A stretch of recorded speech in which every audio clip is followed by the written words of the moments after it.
এটা দ্বীনের একটা অংশ, যেহেতু এখানে দ্বীনের বেসিক প্রশ্নগুলো করা হচ্ছে।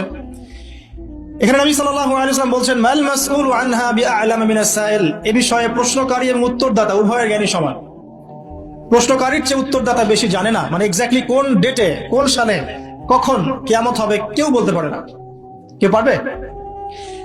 এবারে প্রশ্নকারী থেমে যাচ্ছেন না, তিনি আবারও প্রশ্ন করছেন, ফাখবিরনি আন আমারাতিহা। তাহলে আমাকে কিয়ামতের কিছু সাইন্স এবং নিদর্শন বলুন।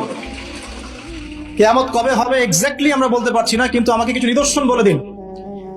নবী মুহাম্মদ সাল্লাল্লাহু আলাইহি ওয়াসাল্লাম এবার দুটো নিদর্শন বলছেন, মাত্র দুটো।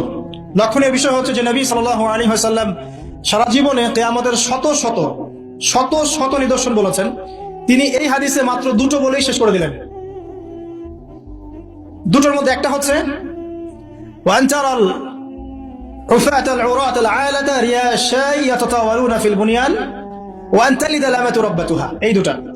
এক, যখন তুমি দেখবে দাসী তার মনিবকে প্রসব করছে, দাসী তার মনিবকে জন্ম দিচ্ছে, কিয়ামতের জন্য অপেক্ষা করতে থাকো। এবং দুই, যখন দেখবে রাখাল শ্রেণীর নগ্ন পায়ের, নগ্ন দেহের মানুষেরা উঁচু উঁচু অট্টালিকা নির্মাণের প্রতিযোগিতা করছে, ফান্তাযিরিস সাআহ, তখন কিয়ামতের অপেক্ষা করতে থাকো।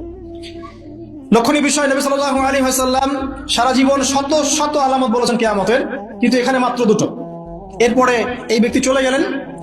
ওমর রাদিয়াল্লাহু আনহু বলেন, ফালাবিসনা মালিয়ান, আমরা খুব নিশ্চুপ হয়ে বসে থাকলাম। এরপরে রাসূল সাল্লাল্লাহু আলাইহি ওয়াসাল্লাম বলছেন, ইয়া ওমর, হে ওমর, আতাদরি মানিস সাইল, তুমি কি জানো এই ব্যক্তি কে ছিল প্রশ্নকারী? ওমর ইবনে খাত্তাব তিনি বলছেন, আল্লাহু ওয়া রাসূলুহু আ'লাম, আল্লাহ এবং তার রাসূল ভালো জানেন, আমরা জানি না। এবারে নবী সাল্লাল্লাহু আলাইহি ওয়াসাল্লাম অ্যানসার করছেন, ইন্নাহু জিবরিল, এই ব্যক্তি ছিল জিবরাইল আলাইহিস সালাম। আতাকুম ইউআল্লিমুকুম দীনাকুম, তিনি এসেছিলেন তোমাদেরকে তোমাদের দিন শেখাতে। আতাকুম ইউআল্লিমুকুম দীনাকুম, তিনি এসেছিলেন তোমাদেরকে তোমাদের দিন শেখাতে, তিনি নিজে শিখতে আসেন নাই, তোমাদেরকে তোমাদের দিন শেখাতে তিনি এসেছেন। তাহলে দিনের বেসিক চারটা প্রশ্ন আমরা পেলাম। আর বলে রাখি, এই হাদিসটা সহিহ মুসলিমে আছে, মিশকাতে আছে, এবং এই হাদিসটা নবী সাল্লাল্লাহু আলাইহি ওয়াসাল্লামের জীবনের শেষের দিকে হাদিস, প্রথম দিকের নয়, জীবনের শেষের দিকে নবী সাল্লাল্লাহু আলাইহি ওয়াসাল্লাম এখানে দিনের বেসিক চারটা প্রশ্নের উত্তর দিয়েছেন। ইসলাম কাকে বলে আমরা জানলাম, ইসলামের 5 পিলার।